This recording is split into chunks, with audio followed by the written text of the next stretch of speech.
단 0.03초 그게 인생을 바꾼다고 믿으시나요? 그깟 0.03초가 뭐 얼마나 대단하겠냐고요? 그게 세계를 뒤집었습니다. 세계 육상 결승, 모두가 케냐의 승리를 확신하던 순간, 한국의 이름 없는 선수가 조용히 레이스를 시작했습니다. 언론도 해설도 카메라도 그녀를 무시했죠. 심지어 대한민국 선수인 걸 보고도 그냥 넘어갔습니다. 그런데요. 놀랍게도 이 무명의 한국 선수가 단 한 바퀴 만에 세계를 멈추게 만들었습니다. 기록도 없고 경력도 없고 메달권 예상은커녕 이름조차 언급되지 않았던 그녀가 어떻게 세계 1위를 꺾었을까요? 무슨 일이 있었던 걸까? 그 훈련은 얼마나 극단적이었을까? 그녀는 도대체 왜 그토록 달렸던 걸까? 그리고 그 마지막 0.03초의 결말은 상상 이상이었습니다. 지금 바로 사연을 시작하겠습니다. 한국이요? 장거리 육상에서요? 제 이름이 결승 명단에 오르고 나서 처음 들었던 반응입니다. 물론 제가 직접 들은 건 아니었어요. 중계석에서 그렇게 말하던 해설자의 음성은 마치 그 자리의 진실을 대변하는 듯 했습니다. 다른 나라 선수들은 소개될 때마다 박수와 환호가 터졌지만 제 이름이 호출될 땐 잠깐의 정적만이 흘렀습니다. 어쩌면 그건 저에 대한 무관심이 아니라 당혹감이었는지도 모르겠습니다. 한국에서 육상 선수가 온다고? 그것도 5,000m 결승이라니 농담 아니야? 처음부터 기대는 없었죠. 아니, 기대 자체가 불가능한 상황이었습니다. 세계 랭킹은 80위권 후반이었고 국제대회 경험도 고작 3회. 메달권 선수들과 비교하면 기록도 평범한 수준이었으니까요. 많은 사람들이 말했습니다. 그냥 참가에 의의를 두는 거지. 완주만 해도 대단한 거야. 그 말들이 틀렸다고는 생각하지 않습니다. 다만 그 말이 전부는 아니었다는 걸 증명해보고 싶었습니다. 안녕하세요. 저는 대한민국 육상 국가대표 박서연이라고 합니다. 지금부터 말씀드릴 이야기는 한 명의 무명 선수가 어떻게 세계의 시선을 바꿨는지에 대한 기록입니다. 그리고 보이지 않는 준비가 어떻게 0.03초의 차이를 만들었는지에 대한 이야기이기도 합니다. 저는 특별한 유망주가 아니었습니다. 고등학생 때까지도 전국대회 메달 한 번 제대로 따보지 못했고 실업팀 입단조차 쉽지 않았습니다. 심지어 대학에서도 운동을 그만둘 뻔했죠. 다른 선수들은 훈련비 지원도 받고 외국 전지훈련도 다녀오는데 저는 그저 혼자 달리기 바빴습니다. 매일 새벽에 눈을 뜨면 아무도 없는 트랙을 혼자 뛰었어요. 그때마다 이런 질문이 머릿속을 맴돌았죠. 나는 왜 이걸 하고 있을까? 이겨본 적도 없는 내가 뭘 바라고 있는 걸까? 답을 알 수 없던 시기였습니다. 그러나 한 가지는 분명했습니다. 달리는 순간만큼은 어떤 두려움도 어떤 자격지심도 느껴지지 않았어요. 저는 그게 좋아서 계속 달렸던 것 같아요. 그렇게 몇 년이 지나고 제 인생의 방향을 바꾸는 사람이 나타났습니다.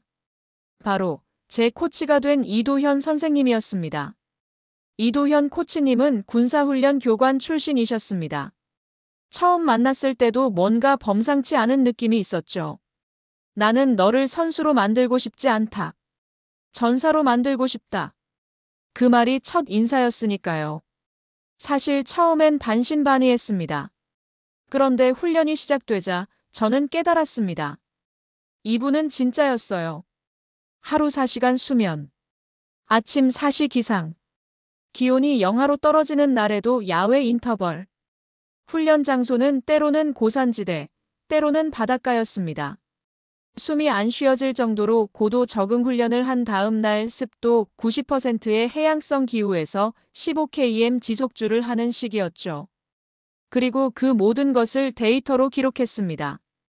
발목 각도, 착지 압력, 평균 심박수, 산소포 화도까지. 마치 군사작전처럼 체계적으로 훈련이 진행됐습니다. 사람들은 몰랐습니다. 저는 마지막 400m을 위해 460일 동안 단 하루도 쉬지 않았습니다. 그게 전부였어요. 저는 다른 선수들보다 빠르지 않았고 체력도 특별하지 않았습니다. 그러나 단 하나의 순간에 집중한다면 제겐 기회가 올 것이라고 믿었습니다. 이건 단순한 체력 싸움이 아니라 계산된 레이스였습니다. 대회를 앞두고 세계 언론들은 이미 결승 예측 기사를 써두고 있었습니다. 케냐의 체레사 무투니 또 한 번 금메달 확정. 에티오피아 선수들이 나란히 시상대를 차지할 전망. 대한민국의 이름은 그 어디에도 없었습니다. 인터뷰조차 요청받지 않았습니다. 어떤 나라 선수들은 조별 예선 탈락을 해도 인터뷰를 받는데 저는 결승에 올라갔음에도 조용했습니다. 아마도 그들은 저의 존재 자체를 믿지 않았던 거겠죠. 결승 당일 스타디움에 들어서자 그 웅장한 함성과 조명이 쏟아졌습니다. 그리고 전광판에 제 이름이 떴습니다. 파크 COYEON 리퍼블럭 오브 코리아. 그때 느꼈습니다. 누군가의 시선은 아니더라도 대한민국이라는 이름은 그 자리에 있었던 것입니다. 그 순간만큼은 모든 훈련이 떠오르지 않았습니다. 오직 한 가지 생각뿐이었죠. 나는 왜 여기까지 왔는가? 그 질문에 대한 답은 이제 막 시작하려 하고 있었습니다. 이도현 코치님과의 훈련은 종종 저를 무너뜨렸습니다. 죽을 것 같아요라는 말을 꺼낼 겨를도 없이 다음 훈련이 이어졌습니다. 하지만 코치님은 항상 한 발 뒤에서 저를 지켜보고 계셨습니다. 지금 내가 포기하면 이 모든 시간이 아무 의미가 없어져. 힘든 게 아니라 익숙하지 않은 거야. 그 말이 이상하게 마음에 꽂혔습니다. 훈련이라는 것이 무작정 버티는 게 아니라 제 몸과 마음을 새로운 고통에 익숙하게 만드는 과정이라는 것을 그때 처음 깨달았습니다. 코치님은 저에게 너는 무명이라서 더 강해질 수 있다고 말해주셨습니다. 그 말이 위로처럼 들리던 날이 있었고 가끔은 고통처럼 다가온 날도 있었습니다. 무명이라는 단어는 때로는 자유였지만 동시에 저를 괴롭히는 족쇄이기도 했거든요. 아무도 저를 기대하지 않는다는 건 마음 편한 일인 동시에 그만큼 아무도 저를 알아주지 않는다는 뜻이기도 하니까요. 결승을 앞두고 선수 대기실에 앉아있던 그 순간도 잊을 수 없습니다.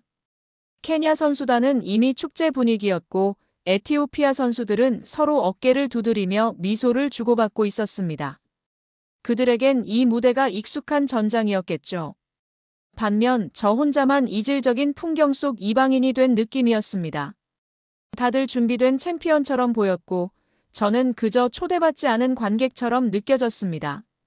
그때 코치님이 조용히 제 옆으로 와서 말씀하셨습니다.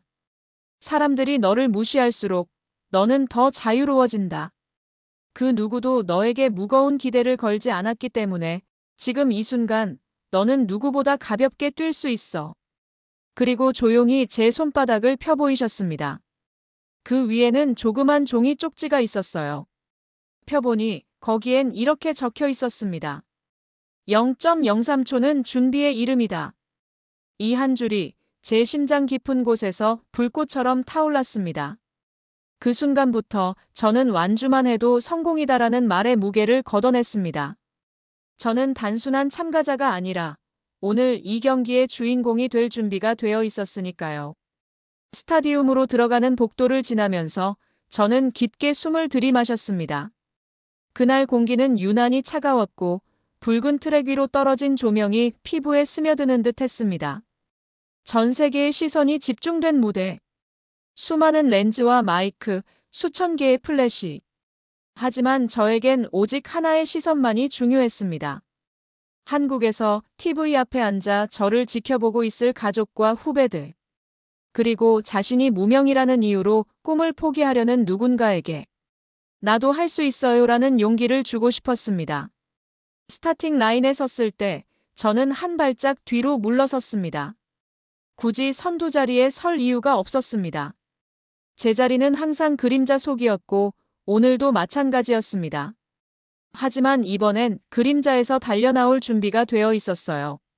총성이 울리기 직전 귀에 익은 코치님의 한마디가 다시 떠올랐습니다. 세상은 기록을 믿지만 우리는 훈련을 믿는다. 그리고 드디어 출발 신호가 울렸습니다. 총성이 울렸습니다. 그 순간 머릿속에서 모든 소음이 사라졌습니다. 스타디움의 함성, 해설자의 목소리, 심지어 제 숨소리조차 들리지 않았습니다. 오직 트랙과 발바닥이 맞닿는 진동만이 현실을 증명하고 있었죠. 첫 200M는 그야말로 눈 깜짝할 사이에 지나갔습니다. 선두 그룹은 예상대로 케냐와 에티오피아 선수들이 형성했습니다. 그들만의 리듬과 속도, 이미 합을 맞춰놓은 듯 유기적인 흐름이 느껴졌습니다. 전 세계가 주목하는 바로 그 선수들. 그들을 뒤따라 저는 조용히 9위 자리에서 속도를 유지했습니다. 일부러 그랬습니다. 이건 저의 작전이었고 오랫동안 준비해온 계산된 위치였습니다. 많은 사람들이 장거리 경기에서 초반 흐름이 중요하다고 말하죠. 하지만 제 훈련의 핵심은 그게 아니었습니다. 앞에서 끌어주는 선수가 있어야 뒤에서 숨을 고를 수 있다. 이건 단순한 체력전이 아니라 리듬과 호흡, 그리고 타이밍의 싸움이었습니다. 그 타이밍을 잡기 위해 저는 지난 1년간 수백 번의 가상 레이스를 시뮬레이션했습니다. 고산지대의 얇은 공기 속에서 숨이 끊길 듯한 상황에서도 이 속도, 이 리듬, 이 보폭을 그대로 유지하는 연습을 했습니다. 초반 1000M를 지나며 제 몸은 정확히 계획된 대로 움직이고 있었습니다. 심박수 168, 보폭은 175cm를 유지, 오른발 착지 압력은 53%. 이 모든 수치는 훈련 중 수없이 체크했던 수치와 같았습니다. 중계 카메라는 아직 한 번도 저를 비추지 않았습니다. 관중석에서도 저 선수 누구지? 하는 반응조차 없었죠. 하지만 저는 알았습니다. 지금 이 순간이야말로 모두가 저를 잊고 있을 때야말로 제게 가장 유리한 타이밍이라는 걸요. 제 머릿속엔 소리가 하나 있었습니다. 딱, 딱, 딱. 세 박자로 이어지는 제 발소리와 호흡, 그리고 심장 박동이었습니다. 이도현 코치님은 항상 말했죠. 서연아, 세 박자 리듬이 흐트러지면 그날 레이스는 망한다. 세 박자는 내 중심이고 내 균형이고 내 무기야. 그 말이 진리처럼 제 가슴에 새겨졌습니다. 그래서 저는 레이스 중 가장 먼저 확인하는 게 바로 이 박자였습니다. 누군가는 시간과 순위를 확인하겠지만 저는 제 박자를 먼저 봅니다. 그게 흔들리지 않으면 저는 아직 살아있다는 뜻이니까요. 1000M 지점을 지날 때 체레사 무투니가 속도를 조금 더 높였습니다. 그녀의 리듬은 예술에 가까웠고 발의 착지는 거의 소리가 없을 정도로 부드러웠습니다. 누구나 말합니다. 그녀는 인간이 아니라 가젤 같다. 실제로 가까이서 보면 정말 그런 느낌이 들 정도로 자연스럽고 힘이 넘쳤습니다. 그런 그녀와 저는 지금 같은 트랙 위를 달리고 있었습니다. 누군가는 이걸 같은 경기라고 하지 않겠지만 저는 그렇게 생각하지 않았습니다. 이건 비교가 아닌 증명이었습니다. 저는 저만의 방식으로 이 경기를 완성할 수 있다는 것을 보여주고 싶었습니다. 5000M 경기에서 초반 1000M는 누구에게나 워밍업처럼 느껴질 수 있습니다. 하지만 제겐 그렇지 않았습니다. 이 1000M는 그저 다리를 풀기 위한 거리가 아니라 그 어떤 오류도 허용하지 않는 정밀한 데이터 확보 구간이었습니다. 어디서 치고 나가야 할지, 어느 구간에서 숨을 고를지, 상대 선수들의 보폭과 호흡의 변화까지 전부 기록하고 분석해야 했습니다. 물론 그 모든 것을 계산하며 달리기엔 상황이 복잡하죠. 하지만 그걸 가능하게 만든 게 바로 460일간 반복해온 습관의 무서움이었습니다. 생각하지 않아도 몸이 반응하고 눈이 흐름을 읽고 심장이 다음 구간을 대비하고 있었습니다. 그리고 저는 그 모든 준비가 헛되지 않았다는 확신을 이 첫 번째 1000M에서 이미 느낄 수 있었습니다. 스타디움의 조명은 여전히 선두 그룹만을 비추고 있었고 제 이름은 해설자의 입에 오르지 않았지만 저는 알고 있었습니다. 다음 4000M가 이 조용한 이름을 세계에 알릴 시간이라는 걸요. 관중석의 반응은 여전히 뜨겁지 않았습니다. 열기는 분명 존재했지만 그 중심엔 제가 없었죠. 함성은 체레사 무투니와 에티오피아의 아레마세 선수에게 쏟아졌고 저는 그 환호의 그림자 속에서 조용히 움직이고 있었습니다. 중계석에서도 저를 언급하지 않았습니다. 줄리아노 로시, 세계적으로 유명한 이탈리아 해설자는 여느 때처럼 자신감 있게 경기 흐름을 설명하고 있었죠. 체레사가 좋은 페이스를 잡고 있습니다. 예상대로군요. 아레마세와 나니 크루노도 안정적인 위치입니다. 지금 카메라에 보이는 선수들, 이 중에서 메달권이 갈릴 가능성이 높죠. 그리고 그 다음 줄리아노는 조용히 웃으며 말했습니다. 대한민국? 9위에 있군요. 아마 첫 2000회 만에 뒤처질 겁니다. 모니터를 통해 그 목소리를 들으며 저는 가만히 입꼬리를 올렸습니다.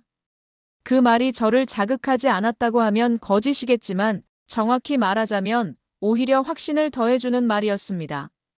왜냐면 그 말들은 제가 준비했던 시나리오의 일부였기 때문이니까요. 모든 사람이 저를 무시할 때, 모든 카메라가 저를 놓칠 때, 모든 예상에서 저의 이름이 빠져 있을 때, 그 순간이야말로 제 전략이 빛을 발할 타이밍이라는 걸 알고 있었습니다. 2000M 지점이 가까워졌을 무렵, 코치님의 손짓이 트랙 사이로 보였습니다. 양팔을 가볍게 2번 흔들고 왼손으로 손목을 가리키는 그 동작. 훈련 때 수없이 익혔던 호흡 유지 리듬 체크 신호였습니다. 저는 고개를 아주 미세하게 끄덕이며 응답했고 제 호흡을 다시 한번 체크했습니다. 들숨, 들숨, 날숨. 세 박자 호흡은 여전히 정확했습니다. 심박수도 그대로였습니다. 168. 흔들림 없이. 여전히 9위. 하지만 지금부터 저는 그 숫자에 의미를 부여하지 않았습니다. 왜냐하면 이 경기는 누가 먼저 선두에 도달하느냐가 아니라 누가 마지막까지 무너지지 않느냐의 싸움이기 때문입니다. 앞선 그룹의 속도가 조금씩 가팔라지기 시작했습니다. 보폭이 커지고 숨소리가 거칠어지는 것이 육안으로도 보였죠. 선두를 달리는 체레사는 전혀 흔들림 없어 보였지만 그 뒤를 쫓는 선수들의 표정은 어느새 굳어 있었습니다. 반면 저는 제 속도를 1%도 바꾸지 않았습니다. 바꿀 필요가 없었습니다. 왜냐면 이 속도가 제가 마지막 400m에서 폭발할 수 있는 최적의 조건이기 때문이죠. 세 번째 랩을 돌며 저는 살짝 시선을 옆으로 돌렸습니다. 그 순간 한 명의 선수와 눈이 마주쳤습니다. 나이지리아의 아데쿠니 선수였습니다. 그녀의 눈빛엔 질문이 담겨 있었습니다. 왜 저 선수는 저렇게 안정적이지? 왜 아직도 뒤처지지 않고 따라오고 있지? 저는 대답하지 않았습니다. 아니, 대답할 필요도 없었습니다. 이 레이스 자체가 곧 대답이 될 테니까요. 그렇게 또 한 바퀴. 5번째 랩에 접어들 무렵, 저는 제 발끝이 바닥을 누르는 감각에서 이상적인 반발력을 느꼈습니다. 발바닥의 접지와 지면의 반응 속도, 무릎의 탄성, 골반의 회전. 모든 것이 훈련 때보다 훨씬 매끄럽고 정확하게 맞아떨어지고 있었습니다. 그 순간 저는 아주 작게 중얼거렸습니다. 좋아, 지금부터다. 그리고 진짜 이야기의 문이 서서히 열리기 시작했습니다. 제겐 매 경기마다 품는 의식 같은 장면이 있습니다. 트랙을 돌면서 한 번씩 관중석을 스칩니다. 거기서 특별한 얼굴을 찾거나 누군가와 눈을 맞추려는 건 아니지만 그 수천, 수만 명의 얼굴을 보는 그 순간에 제 안에서 무언가가 정렬되기 때문입니다. 그날도 마찬가지였어요. 5바퀴째를 돌며 고개를 아주 미세하게 들었습니다. 그 순간 저 멀리 3층 관중석 한 구역에 작은 태극기가 흔들리고 있었습니다. 흰색 바탕 위, 붉은색과 파란색이 회오리처럼 엇갈리는 그 문양. 그리고 4개의 검은 궤. 그 작은 깃발을 보는 순간 심장이 아주 묘하게, 다르게 뛰기 시작했습니다. 내가 저 깃발의 이름으로 이 자리에 서 있구나. 그 사실이 제 안에 스며들었습니다. 가끔은 그런 생각도 했습니다. 내가 무명의 선수로 끝나더라도 괜찮을까? 누구에게도 기억되지 않아도 이 노력이 의미 있을까? 하지만 그 태극기를 보는 순간 저는 저 한 사람만의 이야기가 아니라는 걸 깨달았습니다. 그 깃발 아래에서 자라온 수많은 이름 없는 노력들, 그중 하나가 바로 지금의 저였던 거죠. 그리고 그 깃발을 보고 있자니 떠오르는 얼굴이 하나 있었습니다. 제 어머니였습니다. 어머니는 평생 식당에서 일하셨고 제가 운동을 하겠다고 결심했을 때 가장 먼저 말리셨습니다. 그건 잘난 애들이나 하는 거야. 넌 그냥 다른 길 찾자. 그 말엔 단지 걱정만이 아니라 이 아이가 또 상처받을까봐 하는 두려움이 담겨 있었습니다. 하지만 어느 날 새벽 훈련을 마치고 돌아오니 식탁 위에 작은 쪽지가 놓여 있었습니다. 서연아, 내가 뛰는 이유가 무슨 이름이든 너는 이미 대단한 아이야. 그 말이 제 훈련의 연료가 됐습니다. 실력이 아니라 확신으로 버틴 시간들, 결과가 아니라 과정에 묶여 살던 날들. 그 모든 게 지금 이 순간 트랙 위에서 하나로 이어지고 있었습니다. 2000m를 지나면서도 제 발걸음은 여전히 흔들리지 않았습니다. 제 옆을 스쳐 지나가는 선수들, 숨이 가빠지는 기색이 보이는 이들. 그 틈에서 저는 조금씩 존재감을 만들어가고 있었습니다. 아직 카메라는 저를 잡지 않았고 아직 해설자도 제 이름을 부르지 않았지만 분명히 무언가 달라지고 있었습니다. 심지어 저 자신이 그걸 느낄 수 있었거든요. 제 안의 목소리가 속삭였습니다. 지금 잘하고 있어. 지금 이 흐름을 끝까지 가져가자. 박서연, 넌 할 수 있어. 그리고 바로 그 순간 트랙 위에 작게 울리는 미세한 박수 소리가 들려왔습니다. 분명 아주 작은 소리였지만 그게 마치 제 귀에만 들리는 응원처럼 느껴졌습니다. 이제부터는 무대 뒤의 사람이 무대 앞으로 걸어나갈 시간이었습니다. 수천 번 넘어졌던 지난 시간의 무게가 이 트랙 위에서 힘의 형태로 바뀌기 시작하고 있었으니까요. 세상이 저를 무시하고 있었죠. 그리고 솔직히 말해, 저도 어느 정도는 그 무시에 익숙해져 있었습니다. 하지만 익숙하다는 것과 무감각하다는 것은 전혀 다릅니다.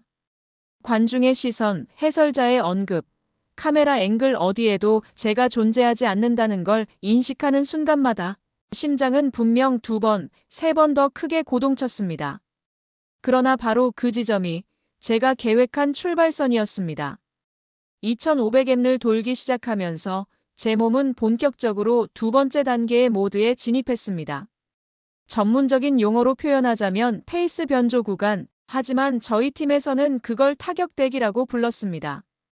한 박자씩 빠르게, 그러나 눈에 띄지 않게 리듬을 조정하는 시간. 호흡은 여전히 3박자였지만 무릎 각도와 엉덩이 회전 속도가 달라졌습니다. 이건 단순한 속도의 문제가 아니었어요. 리듬 안에서 이루어지는 반란이었죠. 관중석은 여전히 조용했습니다. 해설석에서는 줄리아노가 여전히 케냐와 에티오피아 선수들만 이야기하고 있었죠. 여러분, 지금 보시는 이 선수들이 바로 이 종목의 최정예입니다. 체레사 무투니 5000m 세계 기록 보유자. 지금도 보폭 하나하나가 예술입니다. 그 말은 틀린 게 아니었어요. 체레사의 움직임은 정말 예술이었습니다. 하지만 제가 궁금했던 건 과연 그녀가 마지막 1000m에서도 그 예술을 유지할 수 있을까 하는 것이었죠. 2700m 지점에서 제 시야에는 아직도 선두그룹의 등이 보였습니다. 정확히 5.8초 차이. 이건 수십 차례 시뮬레이션에서 제가 가장 많이 연습했던 간격이기도 했습니다. 다리를 더 빠르게 움직이지 않았습니다.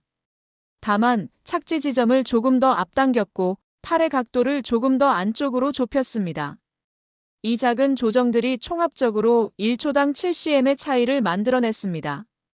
그 미세한 차이가 결국에는 0.03초라는 기적을 향한 첫걸음이 될 줄 그땐 몰랐죠.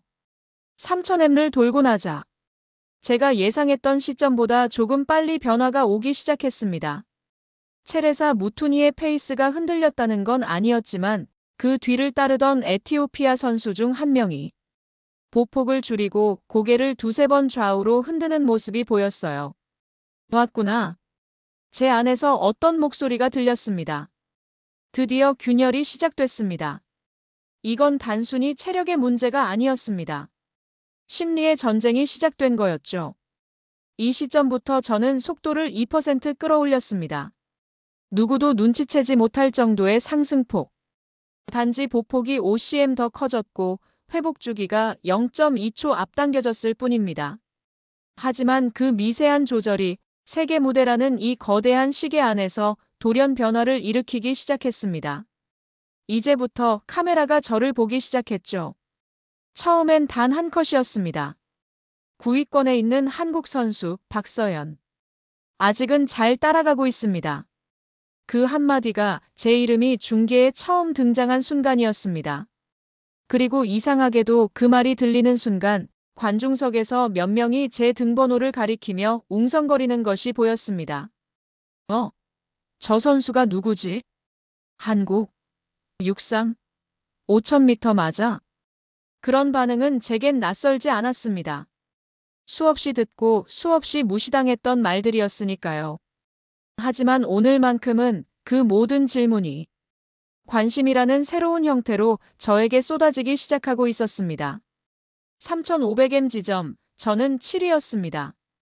거짓말처럼 2명의 선수가 뒤로 밀려났고 그중 한 명은 줄곧 저보다 앞서 있던 유럽의 기대주였습니다. 그리고 3600m를 돌며 제 옆을 지나가던 ESPN 중계 카메라가 확실하게 제 얼굴을 잡았습니다. 그 순간 해설자 줄리아노의 목소리가 달라졌습니다. 잠깐만요, 여러분. 한국의 박서연 선수. 아직도 리듬을 잃지 않았습니다. 이건 예사롭지 않은 상황인데요. 저희가 예상하지 못한 다크호스가 레이스 중후반부에서 치고 올라오고 있습니다. 그 순간 경기장의 공기 밀도가 달라졌습니다. 이제 관중들이 반응하기 시작했습니다. 그들의 눈빛이 응원이 아닌 호기심에서 시작되고 있다는 걸 알 수 있었어요. 하지만 괜찮았습니다. 궁금해도 좋고 의심해도 좋고 놀라도 좋습니다. 왜냐하면 저는 지금 그들이 볼 수밖에 없는 이야기의 한가운데를 달리고 있으니까요.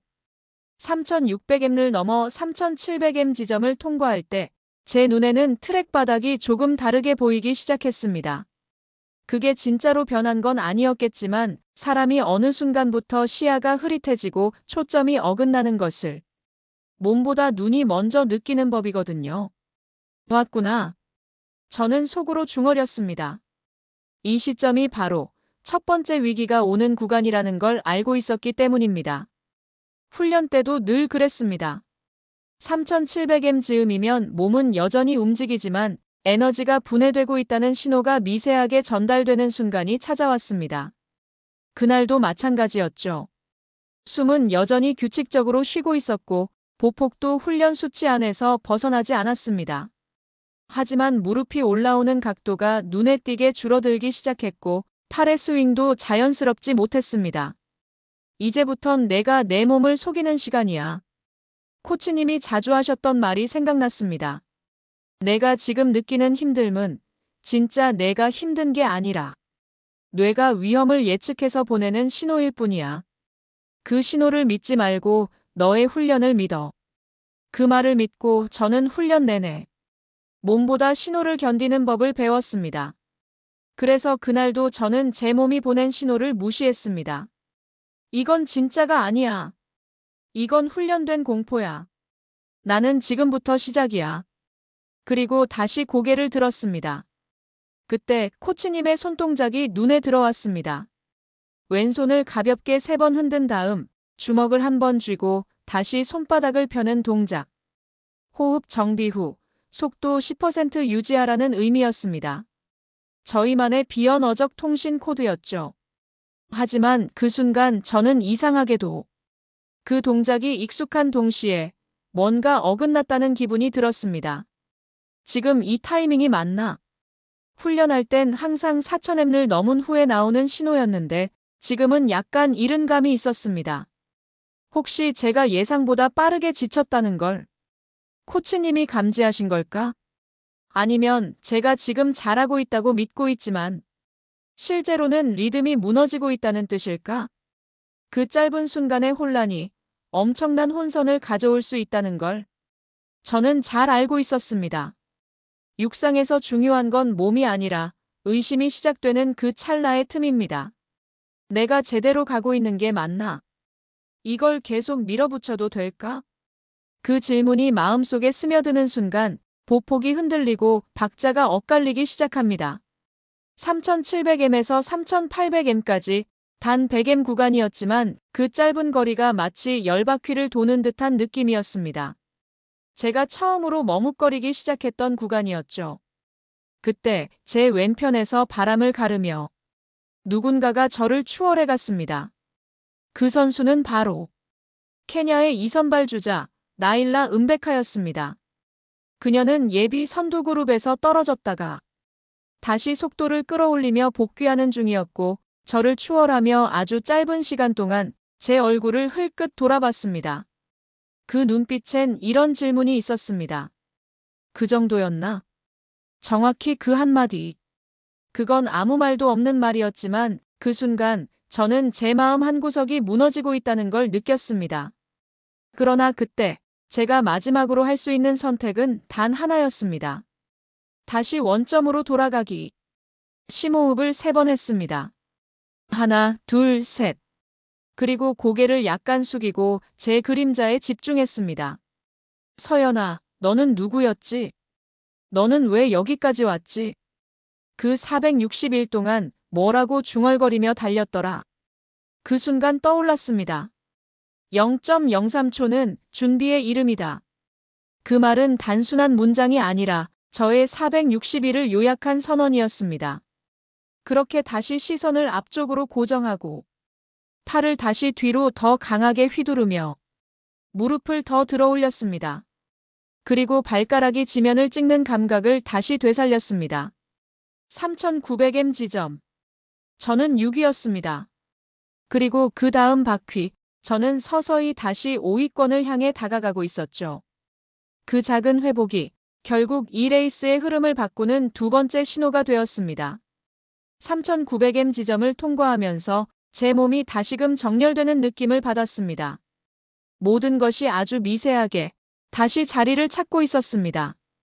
호흡의 리듬, 보폭, 어깨의 각도, 팔의 반동과 착지 후 발끝의 반력까지. 조금 전까지는 하나하나를 의식적으로 조정하고 있었다면 지금부터는 다시 흐름 속으로 들어간 느낌이었습니다. 이건 오직 반복적인 훈련을 거친 사람만이 알 수 있는 감각입니다. 몸과 마음이 일치하는 지점. 속도가 아니라 균형에서 나오는 추진력이었습니다. 그리고 4000m 지점을 지났을 때 전광판에 아주 짧게 제 이름이 뜨는 걸 봤습니다. 박서연, 현재 5위. 그건 단 2초 정도밖에 화면에 머물지 않았지만 저는 마치 누군가 제 이름을 처음으로 큰 소리로 불러준 듯한 기분이 들었습니다. 그 순간 중계석의 해설자 줄리아노 로시의 목소리가 처음으로 바뀌기 시작했습니다. 여러분 지금 보시는 이 장면, 저희도 예상하지 못했던 그림입니다. 대한민국의 박서연, 지금 5위로 올라섰습니다.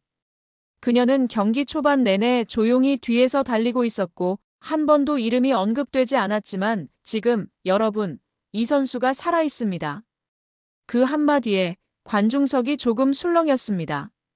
특히 한국 국기를 흔들던 관중 구역에서 첫 번째 함성이 들려왔습니다. 대한민국. 그 외침은 정확히 제 가슴으로 꽂혔습니다. 함성과 박수가 섞인 그 울림은 마치 내 이름을 외치는 하나의 합창처럼 들렸습니다. 그때부터 카메라가 저를 따라붙기 시작했습니다. 움직이는 와이드 앵글이 아닌 클로즈업. 그리고 저만을 추적하는 줌인 렌즈. 얼굴이 화면에 잡히고 있다는 걸 느끼는 건 이상한 감각이었습니다. 여전히 저는 말이 없었고 주먹을 쥐거나 이를 악무는 과장된 표정도 없었지만 그 클로즈업은 저의 조용한 전쟁을 세상에 공개하기 시작한 첫 번째 증거였습니다. 그리고 바로 다음 랩. 4100m에서 저는 4위로 올라섰습니다. 이번엔 추월이 아니라 서서히 밀어낸 느낌이었습니다. 앞서 달리던 영국의 벤트라 선수가 호흡을 너무 빠르게 가져가는 바람에 리듬이 붕괴되는 걸 눈치챘고 저는 그 옆을 미끄러지듯 지나쳤습니다. 심지어 그녀는 저를 바라보지도 못했습니다. 이미 시야가 흔들리고 있었던 거겠죠. 그 순간 저는 확실히 느꼈습니다. 이제부터는 내가 추격자가 아니라 누군가의 시야에 들어오는 목표가 되었구나. 그 감정은 이상하게도 무서움보다 책임감으로 다가왔습니다. 지금 내가 무너진다면 한국이라는 이름도 같이 무너진다. 지금 내가 흔들리면 지금 막 나를 응원하기 시작한 사람들의 마음도 흔들릴 것이다. 그 책임감은 저에게 힘이 되었습니다. 어깨를 조금 더 펴고 팔꿈치를 뒤로 깊게 휘두르며 리듬을 유지하는 데 모든 신경을 집중했습니다. 그리고 4200m 지점. 체레사 무투니는 여전히 선두였습니다. 그녀는 무서울 정도로 완벽했고 흔들림이 없었습니다. 하지만 이상하게도 그녀와의 간격이 정확히 2.1초 안으로 줄어들고 있다는 것을 제 몸이 느끼기 시작했습니다. 그건 눈으로 보기 전 근육이 먼저 느끼는 거리였습니다.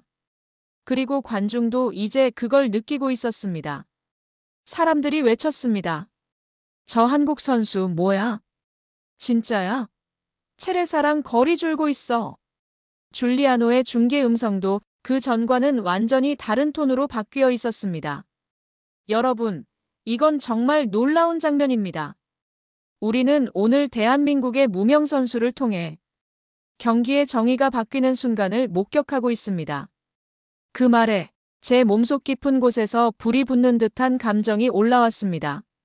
4000m부터 4300m까지 이 짧은 300m 동안 저는 존재하지 않았던 사람에서 지켜보게 되는 사람으로 바뀌고 있었고, 바로 이 트랙 위에서 내가 누구인지, 왜 여기에 있는지, 무엇을 위해 달려왔는지를 전 세계에 이야기하고 있었습니다.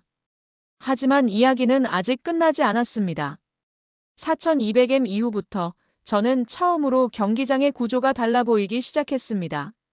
사방의 조명이 강하게 느껴졌고 트랙의 곡선이 익숙하지 않은 각도로 휘어졌습니다. 물리적으로 변한 건 아무것도 없었지만 심리적으로 제가 마주한 세상이 전혀 다르게 느껴졌습니다. 이건 단순히 사위가 되었기 때문만은 아니었습니다. 제 발끝이 트랙을 찍을 때마다 이제는 저 자신만을 위한 발걸음이 아니라는 걸 온몸으로 느끼고 있었기 때문이었습니다. 전 세계가 드디어 제 존재를 인식하기 시작한 순간 4000m 초반까지만 해도 해설자들은 여전히 예측을 기반으로 경기 흐름을 설명하고 있었습니다. 이대로 체레사 무투니가 무난하게 금메달을 가져갈 겁니다. 대한민국 선수는 선전하고 있지만 메달권은 어렵겠죠. 그런데 지금은 달랐습니다. 줄리아노 로시는 마이크를 바짝 잡고 거의 흥분을 억누르지 못한 목소리로 말하고 있었습니다. 지금 여러분이 보시는 이 선수. 그녀는 경기를 계산하고 있습니다. 이건 단순한 체력의 싸움이 아닙니다.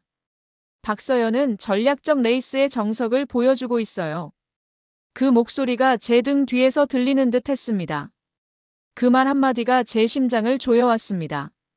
제가 지난 460일간 훈련해온 것, 그 모든 걸 그 한 문장으로 요약해준 것 같았습니다. 관중들도 이제는 박수를 치기 시작했습니다. 한국 국기를 흔드는 관중들은 이제 그 나라의 선수를 보는 것이 아니라 이 경기의 주인공이 누구인지를 직감하고 있었습니다. 제가 달리는 트랙의 코너를 돌 때마다 아직도 앞서 달리고 있는 체레사의 등이 눈앞에 있었습니다. 아직 그녀와의 격차는 존재했습니다. 1.8초. 하지만 이 수치는 이미 쫓을 수 없는 거리가 아니었습니다. 그녀의 어깨는 여전히 가볍게 흔들리고 있었지만 가끔 고개를 아주 미세하게 흔드는 모습이 보였습니다. 그게 바로 자신을 의심하는 신호라는 걸 수백 번의 영상 분석을 통해 알고 있었죠. 그리고 그 신호는 바로 저에게 달리라는 초대장이기도 했습니다. 4300m. 거리는 조금씩 좁아지고 있었습니다. 이제부터는 리듬과 기술이 아니라 의지와 믿음의 싸움이었습니다.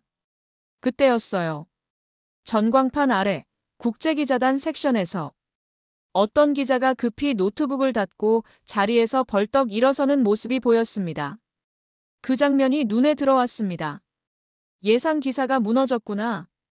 그 기자는 분명 이 경기를 시작하기 전 케냐 압승, 체레사 2연패 성공이라는 제목을 써뒀을 겁니다.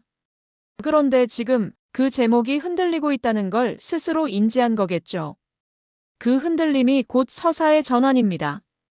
저는 그것이 이 경기를 통해 이루고 싶었던 진짜 목표였는지도 모르겠습니다.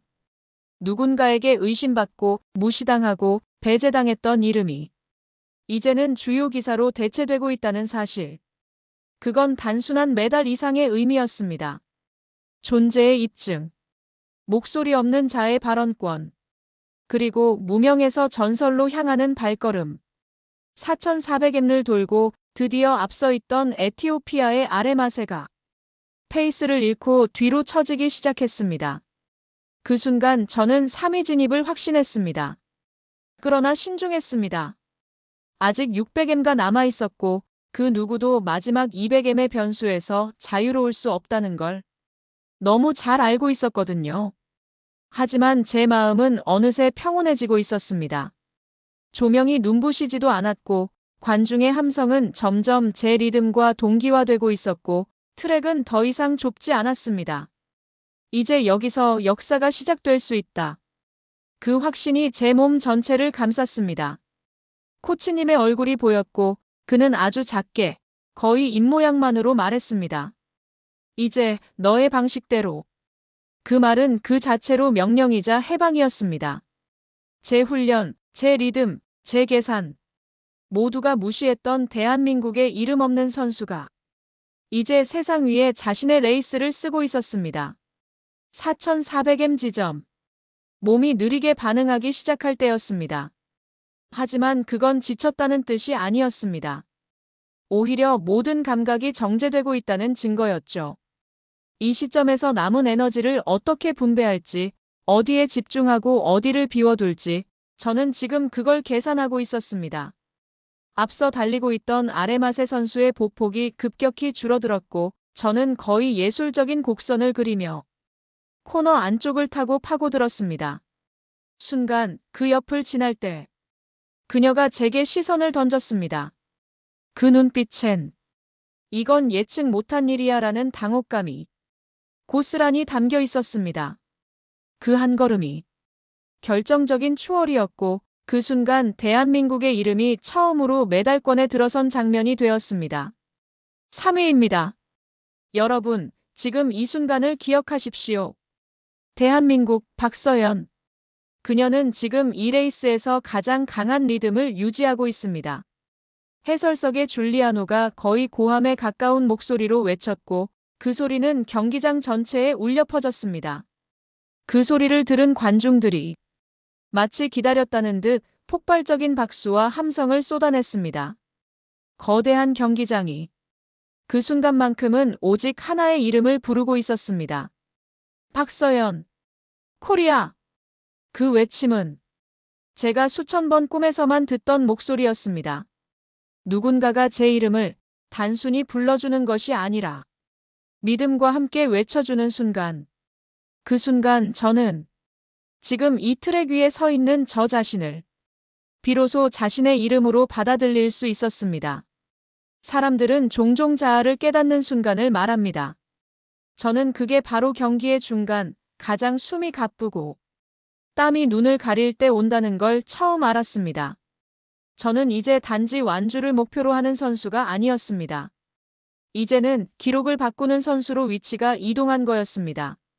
4,500m를 통과하면서 제 앞에는 단 2명의 선수만이 남아 있었습니다.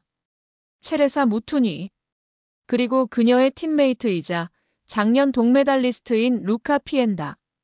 두 사람 모두 이 무대에서 수십 번의 경기를 경험해본 베테랑이자 챔피언이었습니다. 하지만 그들의 어깨는 이제 무거워 보였습니다. 분명히 제가 느끼고 있었어요. 쫓기고 있다는 감각. 그건 단 한 명이 느껴도 전해지는 전염성이 있었죠. 트랙의 공기가 바뀌고 있었습니다. 그 바뀐 공기 속에서 저는 처음으로 이길 수 있을지도 모른다는 감정을 품기 시작했습니다. 단순히 열심히 하는 게 아니라 정말로 누군가를 꺾고 앞서고 세상을 바꾸는 주자가 될 수도 있다는 확신. 그 확신은 저를 무겁게도 만들었고 동시에 아주 가볍게도 만들었습니다. 트랙 한 바퀴 400m. 이 한 바퀴 안에 담길 수 있는 이야기의 밀도는 그동안 제가 보낸 461보다 더 짙을 수도 있겠다는 생각이 들었습니다. 그리고 바로 그 생각이 제 어깨를, 팔을, 발끝을 더 멀리 밀어주고 있었습니다. 4700M. 관중은 이제 함성이 아니라 진동으로 경기장을 울리고 있었고 중계 카메라는 저를 중심에 놓은 채 오직 앞쪽 두 명의 얼굴과 등을 교차로 보여주기 시작했습니다. 이건 레이스가 아니라 이야기였습니다. 전 세계 사람들이 지금 이 트랙 위에서 벌어지고 있는 한 사람의 이름 없는 선수가 만들어가는 반란을 눈으로 목격하고 있었습니다. 그리고 그 반란은 이제 이야기의 끝이 아닌 절정을 향해 나아가고 있었습니다. 4800M. 두 명의 선수가 마지막 스퍼트를 준비하는 몸짓을 하기 시작했습니다. 체레사 무투니는 그 특유의 고개 젖히기 동작을 시작했고 루카 피엔다는 갑자기 아웃코스로 빠지며 속도를 높였습니다. 그리고 저는 조용히 아무 말 없이 그들을 따라붙기 시작했습니다. 그 순간 모든 소리가 사라졌습니다. 정적. 시간이 멈춘 듯한 고요. 그리고 그 고요의 중심에서 저는 제 입술을 달싹이며 한 문장을 말했습니다. 지금이야.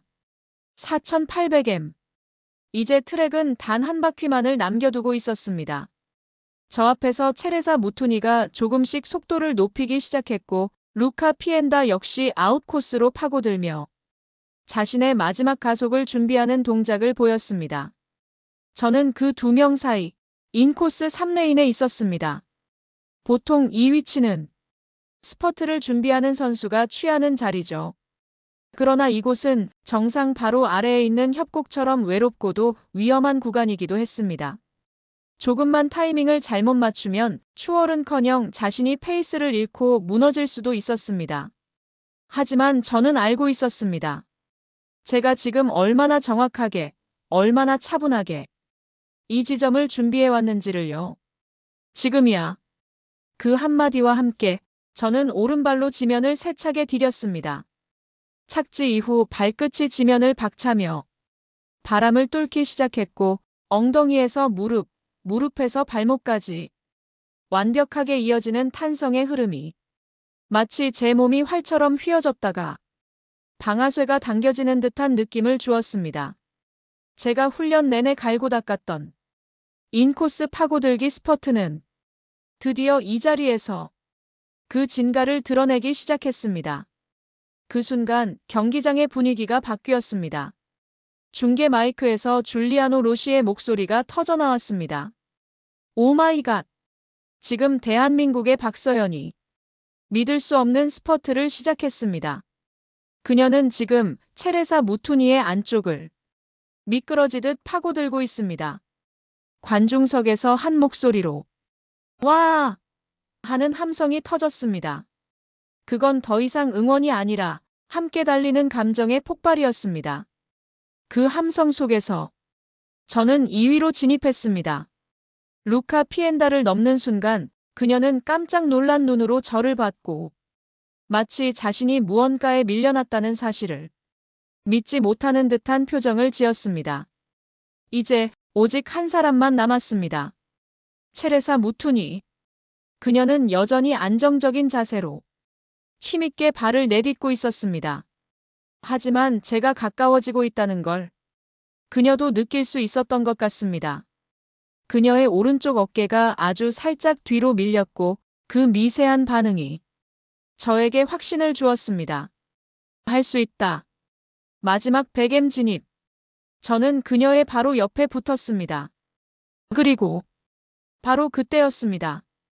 저는 분명 스퍼트를 제대로 하고 있었고 체력도 리듬도 무너지지 않았습니다. 하지만 갑자기 관중석에서 들리는 웅성거림 그리고 제 뒤편에서 들려오는 이도현 코치의 다급한 외침이 저의 집중을 흔들기 시작했습니다. 서연아, 거기 아니야. 레인 확인해. 레인. 순간 머릿속이 하얘졌습니다. 레인? 레인을 잘못 탔다고? 경기 중엔 감정이 극도로 예민해져 있기에 그 한마디에 머리가 복잡해졌습니다. 혹시 내가 아웃라인을 밟았나? 디스퀄리파이 되는 건가? 이 모든 게 헛수고가 되는 건가? 혼란이 밀려왔습니다. 그 순간 제 오른발 착지에 미세한 흔들림이 생겼고 앞서 달리던 체레사가 그 기회를 틈타 다시 반걸음 앞서 나갔습니다. 모든 것이 무너지는 느낌이었습니다. 사방이 흩어졌고 호흡이 갑자기 어긋나기 시작했습니다. 이런 순간은 예고 없이 찾아옵니다. 한 번의 불안, 한 번의 의심이 수백 일간의 훈련을 뒤흔들 수 있죠. 그때 제 옆으로 한 명의 자원봉사자가 보였습니다. 트랙 안쪽을 지키던 그 봉사자는 아무 말도 하지 않았지만 자세를 낮춰 태극기를 펼쳐 보이고 있었습니다. 그 깃발은 바람에 휘날리지 않았습니다. 그저 조용히 고요하게 서 있었죠. 하지만 그 정적인 이미지 속에서 저는 다시 숨을 들이마셨습니다. 태극기의 중심, 빨강과 파랑. 그 둘의 균형이야말로 제가 지금 되찾아야 할 것이라는 걸 느꼈습니다. 두려움과 용기, 불안과 집중, 질문과 대답, 모두는 함께 존재할 수 있다. 그리고 저는 다시 땅을 박차며 남은 힘을 끌어올렸습니다. 레이스는 끝나지 않았다. 그 말을 다시 가슴에 새긴 순간 발걸음은 다시 힘을 얻었고 체레사의 어깨와 제 어깨가 정확히 나란히 일치하게 되었습니다. 라스트 50M. 세상의 모든 소리가 꺼졌습니다. 카메라, 중계, 관중, 모든 것이 조용해졌고 오직 제 심장과 그녀의 발소리만이 이 트랙을 울리고 있었습니다. 그리고 그 소리조차 마지막 OM에서는 사라졌습니다. 몸을 던지는 순간 제 두 팔은 앞으로 마치 깃발처럼 펼쳐졌습니다. 저는 달리고 있었습니다. 아니, 달린다기보다는 제 온몸을 밀어내고 있었습니다. 그건 더 이상 달리기라는 동작이 아니었습니다. 훈련된 기술이나 근육이 작동하는 기계적 움직임도 아니었고요. 이건 존재의 충돌이자 모든 의지의 폭발이었습니다. 0.03초. 제가 지금 붙잡고자 하는 간격이었습니다. 그리고 그 0.03초를 앞서기 위해 저는 0.00초마다 전부를 내주어야 했습니다. 앞에는 체레사 무투니가 있었습니다. 세계 랭킹 1위. 지금까지 단 한 번도 누군가에게 추월당한 적 없는 선수. 그 무패의 벽을 지금 이 순간 제가 부딪히고 있었습니다. 거리는 좁혀졌고 우리는 어깨를 나란히 했으며 마지막 10M에서 두 그림자가 트랙 위에 겹쳐지기 시작했습니다. 그림자는 거짓말을 하지 않았습니다. 그건 명확하게 두 사람의 실루엣이었고 정확히 같았습니다. 어느 누구도 단 한 치 앞서지도 않았고 단 한 걸음 늦지도 않았습니다. 그리고 그 OM을 남겨두고 저는 머리를 숙였습니다. 이도현 코치가 늘 말했습니다. 박서연, 내가 마지막에 몸을 던질 수 없다면 그동안의 훈련은 그냥 운동에 불과하다. 내가 진짜 선수가 되는 순간은 내 전부를 레이스에 밀어넣는 순간이야. 그 말을 수없이 상상했던 그 장면, 바로 지금 제 앞에 펼쳐지고 있었습니다. 저는 두 팔을 앞으로 펼쳤고 가슴이 결승선을 향해 날아갔습니다. 그 순간 하늘이 뒤집혔습니다. 몸이 땅에 닿았고 순간적으로 느껴진 고통, 그리고 아무 소리도 들리지 않는 정적. 정말로 모든 것이 멈췄습니다. 누군가는 경기장에서 그 순간이란 표현을 쓰곤 합니다. 하지만 그건 책에서 보는 표현이고 진짜 현장에서는 정말로 시간이 멈추는 것 같은 착각이 옵니다. 제가 땅에 닿은 그 순간 공기도 조명도 관중도 전부 멀어졌고 오직 제 심장 소리만이 이명처럼 귓가를 맴돌았습니다. 그리고 고개를 들어 전광판을 보았습니다. 숫자들이 떨리듯 전멸하고 있었고 이름들이 정렬되지 않은 상태로 깜빡이고 있었습니다. 그 사이로 누군가 제게 손을 내밀었습니다. 바로 체레사 무툰이었습니다. 그녀는 저를 일으켜 세우며 숨을 헐떡이다가 짧게 말했습니다. 굿 레이스. 그 말에 고개를 끄덕이려 했지만 목이 굳어 있었습니다. 몸이 움직이지 않았습니다. 끝났는데 왜 나는 아직 도망치듯 숨을 쉬고 있지? 그게 이상했습니다. 하지만 그건 단순히 산소 부족이나 체력 고갈이 아니었습니다. 결과를 받아들일 준비가 되지 않았기 때문이었습니다. 그 짧은 정적. 세상에서 가장 긴 몇 초. 그 순간 모든 사람이 전광판의 1위 표시를 바라보고 있었습니다. 저도 체레사도 해설자도 관중도 심지어 태극기를 든 관중마저 숨을 삼키며 화면을 주시했습니다. 제 눈앞에 전광판이 드디어 정렬되기 시작했습니다. 1위 리퍼블럭 오브 코리아 대한민국. 그리고 그 오른쪽에 박서연. 그리고 바로 그 옆에 1455.83 0.03초 차이. 바로 그 순간 경기장이 폭발했습니다. 관중이 일제히 일어섰습니다. 소리로 표현할 수 없는 함성이 전 세계의 시간대에서 동시에 터져나왔습니다. 누군가는 울었고 누군가는 외쳤습니다. 그리고 누군가는 그저 말없이 트랙 위를 바라보고 있었습니다. 그 사람들 중 하나가 바로 저였습니다. 결승선을 넘은 지 20초가 지나고 있었지만 제 가슴은 아직도 두근거리고 있었고 눈앞에 있는 1위라는 숫자가 현실처럼 느껴지지 않았습니다. 그리고 갑자기 모든 게 현실로 바뀌는 순간이 왔습니다. 태극기가 경기장 중앙의 가장 높은 곳에서 천천히 올라가기 시작했습니다. 그 광경은 제 인생에서 단 한 번도 본 적 없는 장면이었습니다. 무대 위에서가 아니라 화면 속에서조차 장거리 육상 경기에서 태극기를 본 기억이 없었습니다. 그 깃발은 바람을 타지 않았습니다. 천천히, 조용히, 그러나 흔들림 없이 하늘로 올라가고 있었고 그 순간 국가가 울려 퍼졌습니다. 어디선가 어머니의 얼굴이 떠올랐습니다. 손등이 늘 거칠고 허리엔 늘 찜질팩을 붙이고 다니던 어머니. 제가 운동한다고 했을 때 그건 잘난 애들이나 하는 거야 라고 말했던 그 어머니가 지금 이 순간 TV 앞에서 눈을 감고 계실지도 모르겠다는 생각이 들었습니다. 엄마, 지금 저 엄청나게 잘난 애가 된 것 같아요. 코치님도 보였습니다. 트랙 옆에서 조용히 고개를 숙이고 계셨습니다. 그분은 함성을 지르지 않았고 주먹을 흔들지도 않았습니다. 다만 어깨가 아주 미세하게 들썩이고 있었습니다. 코치님, 이건 저 혼자 만든 기록이 아닙니다. 이건 우리가 함께 달려온 시간에 대한 증명입니다. 저는 가슴팍에 손을 얹었습니다. 그리고 태극기가 하늘에 닿는 그 순간 눈을 감았습니다. 그건 눈물이 아니라 그저 벅참이었습니다. 그리고 곧바로 인터뷰 요청이 들어왔습니다. 플래시가 터졌고 기자들이 몰려들었고 저는 수많은 마이크 앞에 서게 되었습니다. 그 어떤 질문도 듣지 않았습니다. 마이크를 든 기자가 무슨 말을 했는지도 잘 기억나지 않습니다. 하지만 그 순간 그저 말하고 싶은 한 문장이 있었습니다. 그래서 저는 그 어떤 질문에도 대답하지 않고 그저 이렇게 말했습니다. 저는 특별한 재능이 없습니다. 순간 모두가 조용해졌습니다. 해설자들도 카메라 기자들도 관중석의 사람들도 그 말을 들었습니다. 저는 말을 이었습니다. 저는 뛰어난 체력을 가진 것도 아니고 선천적으로 달리기를 잘했던 것도 아니에요. 다만 하루도 빠지지 않고 포기하지 않았습니다. 마지막 400M를 위해 460일을 달렸습니다.